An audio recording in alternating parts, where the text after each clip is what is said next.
2019 সালের ফেসবুক পোস্টে doctor Asif Nazrul sir বিস্ময় প্রকাশ করে বললেন 500 টন ইলিশ দিবে শেখ হাসিনা ভারতকে। তো 500 টন মানে বিস্ময় প্রকাশ করেছিলেন। আজকে তাদের সরকারি 3000 টন ইলিশ দেওয়ার জন্য বলছে। মানে আমরা তাদের কাছ থেকে আবার আশা করব হাসিনার রেখে যাওয়া ভঙ্গুর অর্থনীতি তারা মেরামত করবে। কেন বলছি, কেন মানে করবেই না কেন সেটা বলছি। বিধানচন্দ্র রায় 2023 সালেও তিনি মানসিক হাসপাতালের পরিচালক ছিলেন। তার মানে কি, ফ্যাসিবাদের সুবিধাভোগী। তারপরে সুপ্রদীপ চাকমা, তিনিও ওই সময়ের দিকেই পার্বত্য উন্নয়ন বোর্ডের প্রধান ছিলেন, হাসিনার ফ্যাসিবাদের বেনিফিশিয়ারি। আমি তো সবাইকে চিনি না, মানে পুরোটা আমার কাছে এরকম মনে হচ্ছে যে হাসিনার রেজিমের অনেকগুলো বেনিফিশিয়ারি এখানে আছে, কিন্তু হাসিনার রেজিমের দ্বারা মারাত্মকভাবে ক্ষতিগ্রস্ত কেউ এখানে নাই, কেউ নাই। কেন এটা খুঁজতেছি? রক্ত না ঝরলে রক্তের প্রতি মায়া তৈরি হবে কিভাবে, তাই না?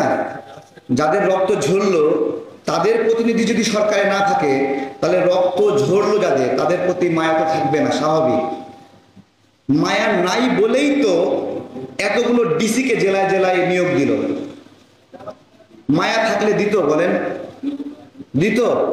আমি খুবই আশ্চর্য হয়েছি যে মানে প্রতীকী হিসেবেও তো উপদেষ্টা মণ্ডলীর মধ্যে একজন নিহতের বাবা থাকা উচিত বা মা থাকা উচিত।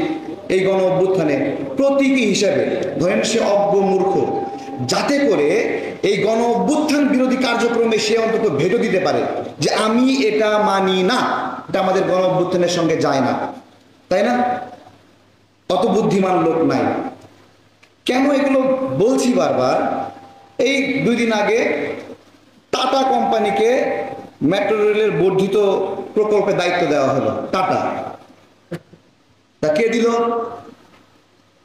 ইউনূস সাহেব দিয়েছে, আসিফ নজরুল সবচেয়ে ক্ষমতাধর ব্যক্তি, সে দিয়েছে, অথবা তরুণদের মধ্যে যদি উপদেষ্টা আছে তারা দিয়েছে নাকি? তো এগুলো আমার কাছে মনে হচ্ছে যে ডক্টর জাফরুল্লাহ স্যারের একটা গণস্বাস্থ্য কমপ্লেক্স আছে, ওইখানে মাঝে মাঝে ক্লাবের মতো করে কিছু ব্যক্তি আড্ডা দিত, ওই আড্ডার ব্যক্তিগুলো সরকার গঠন করছে আমার কাছে মনে হচ্ছে। জাস্ট সিম্পলি আপনি দেখেন, অর্থনীতিকে যদি ঠিক করতে চান, প্রথম যে কজগুলো ছিল অর্থনীতি ভাঙার, সেগুলো খুঁজে বের করতে হবে, তাই না? কজগুলো কি ছিল? যে আমাদের অর্থনীতি, দেখেন ব্যাংকের সফটওয়্যার নিয়ন্ত্রণ করবে কে? Indian agency, Indian company. তাহলে ওরা আমাদের ভালো চাইবে না খারাপ চাইবে? এখন জিজ্ঞাসা করছি, ওদেরকে সরায় দেওয়া হয়েছে না রাখা হয়েছে এখনো? বলেন। গেল। তারপরে অর্থনীতির ভাঙার আরেকটা কারণ ছিল ভারতীয় কিছু প্রকল্প।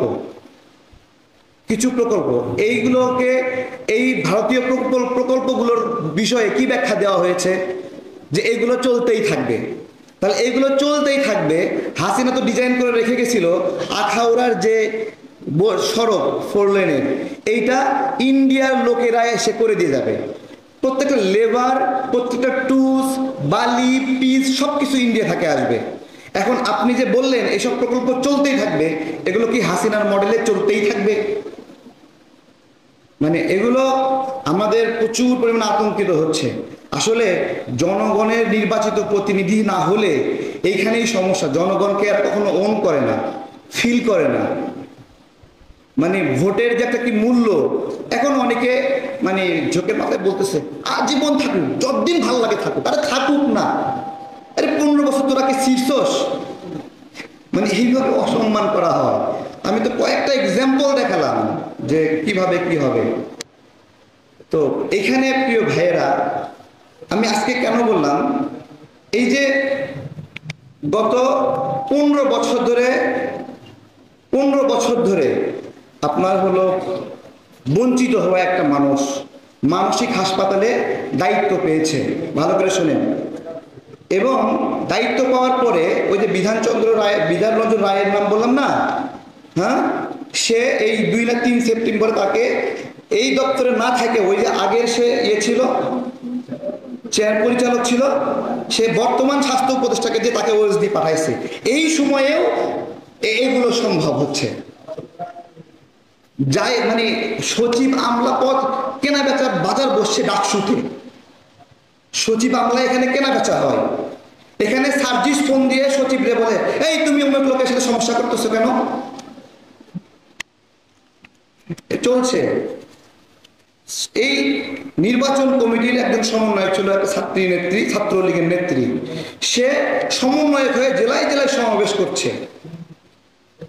তো আমি যেটা বলছি যে এখন যা চলছে তা দীর্ঘ 16 বছর ক্ষতিগ্রস্ত মানুষের পুনর্বাসন, নাকি শেখ হাসিনার রেজিমকে কন্টিনিউ করার জন্য একটা কার্যক্রম চলছে। কেন বলছি, যেই ডিসি গুলোকে জেলায় জেলায় নিয়োগ দিল, যারা কিনা আওয়ামী ডিসি নামে পরিচিত, তাদেরকে নিয়োগ দেওয়াই হয়েছে বিএনপি জামাত সহ আমরা যারা বিরোধী রাজনীতি করি আমাদেরকে ট্যাকেল দেওয়ার জন্য, আমাদেরকে নিয়ন্ত্রণ করার জন্য। এবং তারা নতুন এমন কিছু ষড়যন্ত্র করছে যেই ষড়যন্ত্রতে বিরাজনীতিকরণের রয়েছে। তো হাসিনা যদি অবৈধভাবে নির্বাচন করে ক্ষমতায় থাকে, সেটা যদি অবৈধ হয়, আপনি যদি প্ল্যান করেন আপনি দীর্ঘদিন কোনো অঘোষিতভাবে চলতে থাকবেন, এটা কি অবৈধ না? আমরা যদি সত্যিকার পরিবর্তন যদি বলি, চ্যালেঞ্জ ও পুনরুদ্ধার, এইটা সচিব আমলা দিয়ে হয় না ভাই। এর জন্য দরকার রাজনৈতিক ব্যাকআপ, যে রাজনৈতিক ব্যাকআপ ঠেইলা ইন্ডিয়ানদেরকে এখান থেকে বের করে দেবে, যে রাজনৈতিক ব্যাকআপ ঠেইলা দুর্নীতিবাজদেরকে বের করে দিতে পারবে, যে রাজনৈতিক ব্যাকআপ তার জনগণকে সাথে করে নিয়ে যে কোনো বহিঃশক্তিকে মোকাবেলা করবে।